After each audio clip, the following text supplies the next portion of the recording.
সবাই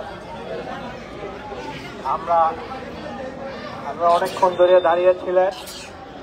আপনাদের সবাইকে বাংলাদেশ জাতীয়তাবাদী দলের পক্ষ থেকে সংগ্রামী শুভেচ্ছা অভিনন্দন।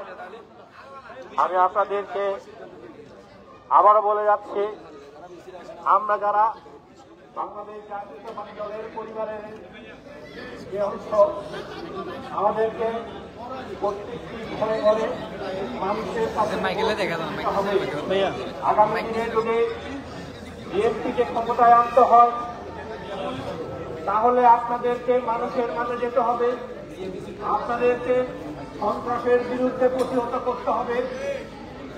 যারা সন্ত্রাস, দুর্নীতি, অপকর্ম, মাদক ব্যবসার সাথে জড়িত, আপনাদেরকে প্রতিহত করতে হবে।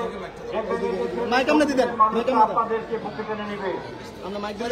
আমরা বিশ্বাস করি যদি আপনারা প্রতিটি মানুষকে বোঝাতে পারেন আমরা একটি আইনের শাসন প্রতিষ্ঠিত করব সন্দ্বীপে।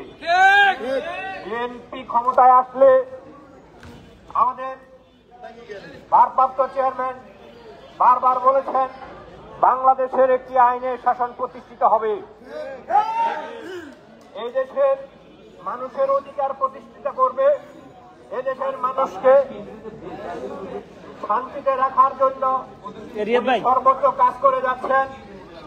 আপনারা জানেন বাংলাদেশের আর কোন রাজনৈতিক দলের নেতা কর্মীদেরকে দেখেছেন কেউ কোন নেতাকে বহিষ্কার করতে? অথচ দেখেন এই ছোট্ট ছোট্ট শিশু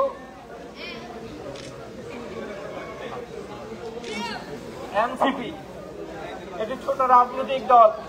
আপনারা জানেন সারা দেশে তারা দুর্নীতি, অপকর্ম এবং মানুষকে চাকরি দেওয়া, বিভিন্ন অনেকে সুযোগ সুবিধা